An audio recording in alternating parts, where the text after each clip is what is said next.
We don't do this to show off. We do it because we know what our trailers are made of. We're comfortable pushing our trailers like this because we understand fiberglass, and that kind of confidence only comes from experience. Fiberglass in camping trailers isn't new. There are trailers 40 and 50 years old still on the road today. Some are still highly sought after. What we've done is reimagined fiberglass in a modern teardrop. Israel, how long have you worked in fiberglass and how long have you worked here? I've worked in fiberglass 30 years and I've worked here 18 years.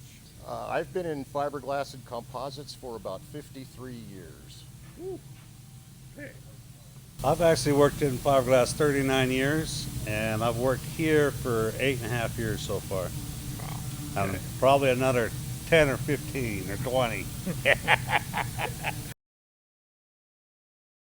Fiberglass is both an art and a science. Temperature and humidity affect everything.